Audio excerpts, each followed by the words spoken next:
నమస్తే. మన తెలుగు ఇన్సైట్స్ ఛానల్‌కి స్వాగతం. ఈరోజు మనం ఆపరేషన్ సింధూర్‌లో ఇండియా ఎలా 5 పాకిస్తానీ ఎయిర్ బేసెస్‌ని టార్గెట్ చేసిందో డీటెయిల్‌గా చూద్దాం రండి. ముందుగా ఎయిర్ బేసెస్ అంటే aircraft storage and control, runways, hangers ఇంకా ఎయిర్ ట్రాఫిక్‌ని కంట్రోల్ చేసే ప్లేస్. పాకిస్తాన్‌లో రఫీకి, నూర్ ఖాన్, బొల్లారి, సర్గోదా, స్కర్దు ప్లేసెస్‌లో ఇండియా ఎలా అటాక్ చేసింది, ఎన్ని వెపన్స్ యూజ్ చేసింది, ఈ మిస్టరీ చూద్దాం రండి. ఫస్ట్ రఫీకి ఎయిర్ బేస్ షోర్కోట్లో ఉంది, పంజాబ్‌కి దగ్గర. ఈ బేస్‌లో Pakistan air force F-16 jets operate అవుతాయి. ఇండియా ఈ ఎయిర్ బేస్‌ని టార్గెట్ చేసి రన్వేని కంప్లీట్‌గా డెస్ట్రాయ్ చేసింది. BrahMos supersonic cruise missile use చేశారు. క్రూజ్ అంటే గ్రౌండ్‌కి చాలా తక్కువ ఆల్టిట్యూడ్‌లో ఫ్లై అవుతుంది. బ్రహ్మోస్ మిసైల్ 800 కిలోమీటర్స్ రేంజ్ వరకు హిట్ చేయగలదు.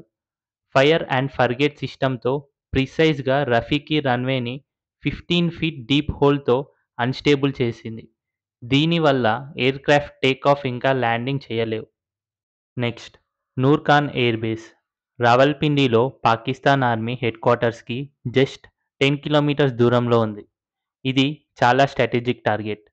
ఈ బేస్‌లో C Hercules aircraft Pakistan military ట్రాన్స్‌పోర్ట్‌కి యూజ్ అవుతాయి. ఇండియా స్కాల్ప్ మిజైల్‌తో నూర్ ఖాన్‌లో కమాండ్ సెంటర్‌ని హిట్ చేసింది. ఇక్కడే పాకిస్తాన్ మిజైల్స్ ఆపరేట్ చేస్తారు. స్కాల్ప్ మిజైల్స్ ఫ్రాన్స్ నుండి ఇంపోర్ట్ చేశారు. 560 కిలోమీటర్ రేంజ్, స్టెల్త్ టెక్నాలజీతో రాడార్ డిటెక్షన్ నుండి ఎస్కేప్ అవుతుంది. నూర్ ఖాన్‌లో ఆపరేషన్స్ కంప్లీట్‌గా స్టాప్ అయ్యాయి. Third Bholari air base Pakistan air force JF-17 jets air base. ఈ బేస్‌లో హ్యాంగర్ కంప్లీట్‌గా డెస్ట్రాయ్ అయింది. హ్యాంగర్ అంటే ఎయిర్‌క్రాఫ్ట్స్‌ని స్టోర్ ఇంకా ప్రొటెక్ట్ చేస్తారు. ఈ హ్యాంగర్‌ని హ్యామర్ మిజైల్‌తో రఫేల్ జెట్స్ నుండి లాంచ్ చేశారు. 70 కిలోమీటర్ రేంజ్, పిన్ పాయింట్ అక్యురసీతో బంకర్స్, హ్యాంగర్స్‌ని టార్గెట్ చేసి డెస్ట్రాయ్ చేసింది. Hammer all weather capability cloudy నైట్స్‌లో కూడా ఎఫెక్టివ్‌గా వర్క్ చేసింది. బొలారిలో పాకిస్తాన్ ఆపరేషన్స్‌కి బాగా ఇంపాక్ట్ అయింది. Fourth Sargodha air base Pakistan air force key base. ఈ బేస్ రన్వేని ఇండియా హ్యామర్ మిజైల్‌తో టార్గెట్ చేసింది. యాంటీ రన్వే వార్‌హెడ్ యూజ్ చేసి రన్వేని ఫుల్ డ్యామేజ్ చేసింది. వార్‌హెడ్ అంటే మిజైల్‌కి ముందు ఉండే పార్ట్. వీటిని చేంజ్ చేయొచ్చు. ఈ వార్‌హెడ్ యూజ్ చేయడం వల్ల ల్యాండింగ్ ఇంపాసిబుల్ అయింది. హ్యామర్‌లో మాడ్యులర్ వార్‌హెడ్స్ వల్ల రన్వే డ్యామేజ్‌తో పాటు బంకర్స్‌ని కూడా హిట్ చేసింది. లాస్ట్ స్కర్దు ఎయిర్ బేస్ బాలిస్టాన్‌లో హై ఆల్టిట్యూడ్ బేస్. ఇది పాకిస్తాన్ ఆక్యుపైడ్ కాశ్మీర్‌లో ఉంది. ఇండియాని అటాక్ చేసేందుకు స్ట్రాటజిక్ పొజిషన్‌లో ఉంది. ఇండియాకి కీ టార్గెట్. ఇండియా ఈ బేస్‌ని బ్రహ్మోస్‌తో హిట్ చేసింది. రన్వే రేడార్ సిస్టమ్‌ని డ్యామేజ్ చేసింది. స్కర్దులో పాకిస్తాన్ మిలిటరీ మూవ్‌మెంట్స్‌కి బాగా ఇంపాక్ట్ అయింది. హై ఆల్టిట్యూడ్ ఆపరేషన్స్‌కి ఇంపాక్ట్ క్రియేట్ చేసింది India.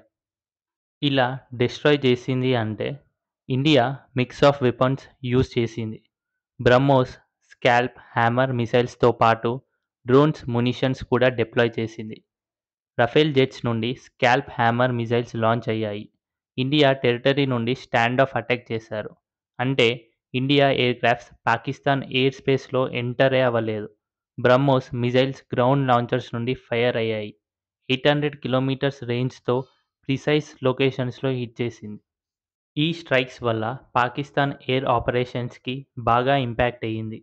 Runways, hangers, command centres destroy అయ్యాయి. ఇండియా ఈ ఆపరేషన్‌తో వరల్డ్‌కి మన డిఫెన్స్ పవర్ చూపించింది. సబ్స్క్రైబ్ చేయండి, బెల్ ఐకాన్ ప్రెస్ చేయండి, ఫ్రెండ్స్‌తో షేర్ చేయండి. ఈ మిలిటరీ మిస్టరీ ఎలా ఉంది.